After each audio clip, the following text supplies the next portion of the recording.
అంటే అగస్యముని తాన ఆవులు ఉంటాయి. ఆవులు ఉంటే ఒక ఆవును తెస్తామని శ్రీనివాసుడు అగస్యముని తాను పోతాడు. అగస్త్యముని అయితే అప్పుడు ఏం చేశాడంటే ఆ శ్రీనివాసుడు అడిగితే, నాయన నేను ఒక్కడొస్తే రాను, ఇస్తియ్యా, భార్యాభర్తలు ఇద్దరు కూడా వస్తే ఇస్తా అన్నాడు ఆవును. అంటే అప్పుడు ఆ శ్రీనివాసుడు ఏం చేసిందంటే మళ్ళీ పోయి పద్మావతి తోలుకరానికి పోయింది. తోలుకరానికి పోయి వచ్చేటాలకల్లా ఈయన ఎక్కడో పోయిడు అగస్త్యుడు పోయి శిష్యులు ఉన్నారు. శిష్యులు ఉంటాకల్లా ఇక్కడ ఆయన మా గురువు మరి ఆవునిస్తున్నాడు, ఇక్కడ నా భార్యను తోలుకొని వచ్చినంటే, అయ్యా మా గురుగారు లేరు, మా గురుగారు లేదు, నేను ఇస్తే మా తిరుతోడో ఏమో, ఆయన వచ్చినాక వచ్చి మళ్ళీ వచ్చి కొండవాలి అంటే ఈయన మళ్ళీపోతుంటాడు. మళ్ళీపోతుంటే ఈ అగస్త్యముని అప్పుడే వస్తాడు. అయ్యో ఇప్పుడే వచ్చి పోయింది ఆయన ఆవు కొరకు వచ్చిందంటే ఆవును పట్టుకొని గోవింద గోవింద అంటే గోవుని ఇస్తుంటారా అన్నాడు. గోవింద ఇదిగో తీసుకోపో అని గోవింద గోవింద గోవింద అని కూడా పోయింది. అప్పుడు గోవింద అని పేరు వచ్చింది. మనం కూడా రోజు గోవిందనే గోవింద. ఇంకొకటి దానికి అర్థం కాదు, ఒకటి ఇంకోటి ఏంటంటే గోవింద అంటే మనం గో అన్నప్పుడు నోటేసుకోపోతుంది, వింద అన్నప్పుడు మూసుకుంటుంది. అంటే లోపల ఉన్న అహంకారం కూడా వెళ్ళిపోతుంది, అది మళ్ళీ రాకుండా మూసుకుంటుంది. మూసుకుంటుంది అది రాని. అందుకే గోవింద అంటే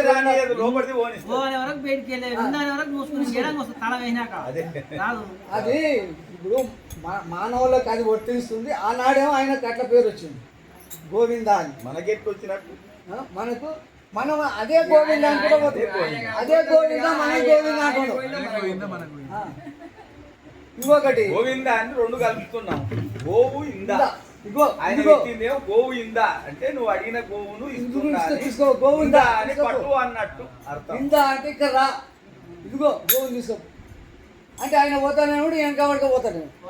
అదే గోవింద గోవింద గోవింద అనుకుంటూ పోతే అదే గోవింద ఆవును ఇచ్చి ఆవును పట్టుకోనే పోయింది. ఆవును పట్టుకోనే పోయింది. గోవింద తీసుకపో అన్నట్టే ఈయన పోతున్నాడు. ఆయన వెళ్ళిపోతున్నాడు, అలుచుకున్నాడు కానీ గోవింద గోవించింది కదా. అప్పుడే గోవింద గోవింద అనుకుంటే ఆయనే గోవింద అన్నాడు. మనమేం అన్న గోవింద గోవింద అనేది మాత్రమే తెలుసు. అంటే గోవింద అని ఆయన పెట్టింది పేరు, అది అర్థం. ఇంకొకటి ఆ శ్రీనివాసునికి గదో మీద దెబ్బ నెత్తిందేమో పెళ్లి కాకముంపాయ. శ్రీనివాసుడు పుట్టలు ఉన్నప్పుడేమో అద్దలుతుంది, గొల్లోడు గొడ్డలతో కూడా. ఇది కాదు, ఈ గర్వకున్నది. అయితే అనంతాచార్యులని ఒక భక్తుడు చెప్తాయింది పచ్చక్కరపురంలో. ఇప్పుడు ఇప్పటికి ఏడ కూడా విగ్రహానికి ఉంటుంది. ఇప్పుడు వాళ్ళకు కూడా పెట్టింది అది, కానీ వీళ్ళకి పెట్టేది లేకుండా కానీ వీళ్ళకి పెట్టేది కానీ వాళ్ళకి పెట్టేది.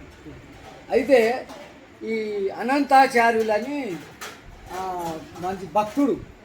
అయితే అప్పుడు ఆ గుట్ట మీద ఏ వసతులు లేవు.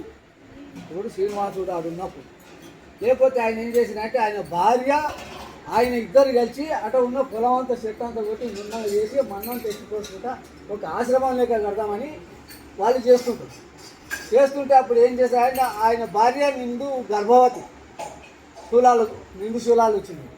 అయితే ఎవరు రావద్దు, నేను తట్టబెట్టాలి, మోసుకపోవాలి అంతే.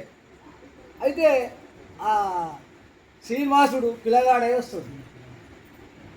వచ్చి ఏం చేశాడంటే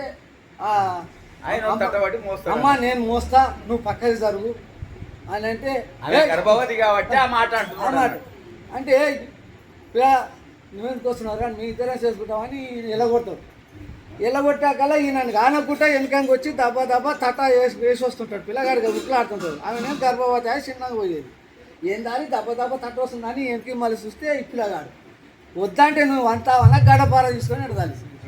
ఇంటి దగ్గర గుళ్ళే కురిగింది, గడపార విసిరేస్తే గదవకు పోయి తలిగింది. ఇప్పటికి తిరుపతిలో అనంతాచార్య గుణపం అని గోడకుంది. గడపార గుణపం అంటే గడపార. రెండవ దర్వాజ దాటుతాం చూడు తిరుపతి లోపల 3 దర్వాజాలు ఉంటాయి కదా. మొదటి దర్వాజ దాటిన కుడి పక్కకు గోడకుంది అనంతాచార్యుల గుణకం. ఆ గడపార తీసుకొని వేస్తే గదవకు తగిలింది. గదవలేటగా తెల్లారి ఈ బ్రాహ్మణులు భక్తులు వస్తారుగా పూజ చేయడానికి. వాళ్ళు చూస్తే ఇదంతా రక్తం కాడుతుంది. అదే రక్తం కట్టుడే దానికి ఒక కట్టు కట్టడానికి ఇవ్వద్దు, నా భక్తుని గుర్తు నాకు ఉండాలి అని పచ్చకర చూడం పెట్టి, అంటే పచ్చకర పసుపు పెట్టి పసుపే పెట్టు దానికి పెడితే ఇప్పటికి గదవకు తిరుపతిలో ఉండదు. మనం ఏ ఫోటోలలో చూసినా ఉంటుంది, మనం ఏ విగ్రహానికి అయినా అది కూడా దెబ్బ తగిలితే వెంటనే పసుపు పెట్టాలి. అదే అదే అయితే కాదు అది ఎందుకు అంటే కొన్ని మనకు తెలవాలి, తెలిస్తేనే బాగుంటుంది అది. అయితే ఇప్పుడు వీళ్ళిద్దరు ద్వారపాలకులు, వీళ్ళకు పెడితే గొంతు కింద అని పెట్టాలి కానీ గదవ పెట్టకూడదు. వీళ్ళకి ఎవరి దెబ్బ కొట్టింది ఆయన కంటే వాడు కొట్టింది. గడపాల తీసుకొని ఆయన కొట్టింది.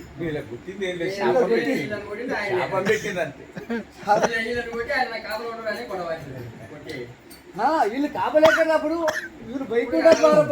వీళ్ళు వైకుంఠ ద్వారపాలకులే ఆడబెట్టినే శాప భూలోకంలోకి వచ్చి వాళ్ళు ఫస్ట్ 3 జన్మలు ఎత్తిర్రు. ఎవరు? హిరణ్యకశ్యపుడు, హిరణ్యాక్షుడు. ఆ తర్వాత రామల కుమ్మలకారుడు, ఆయన శిశుపాల దంతవతులు, వాళ్ళు 3 అవతారాలు.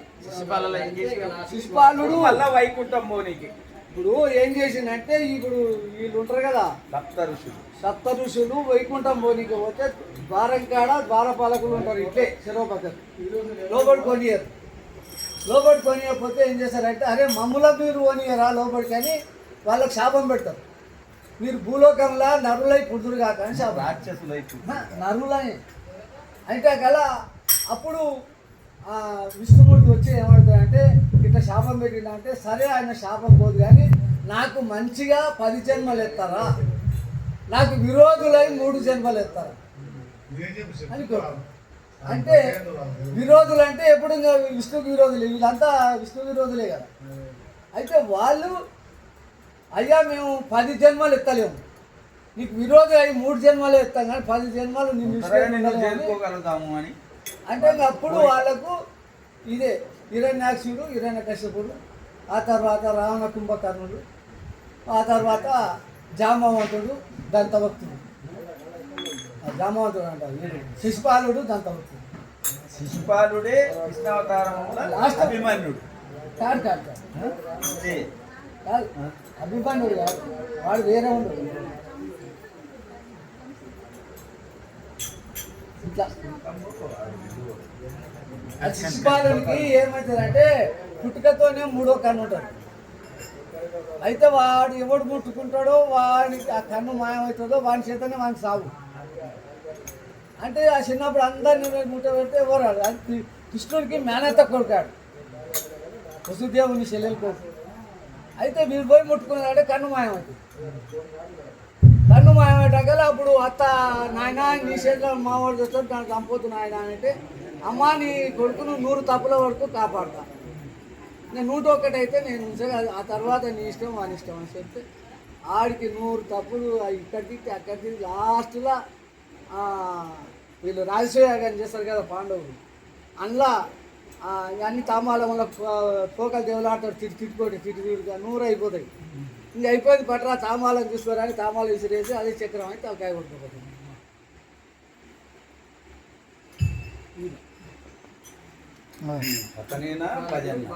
అయిపోయింది కదా భజన ఎప్పుడు చేస్తూనే ఉంటాం మనం వినేటివన్నా మంచి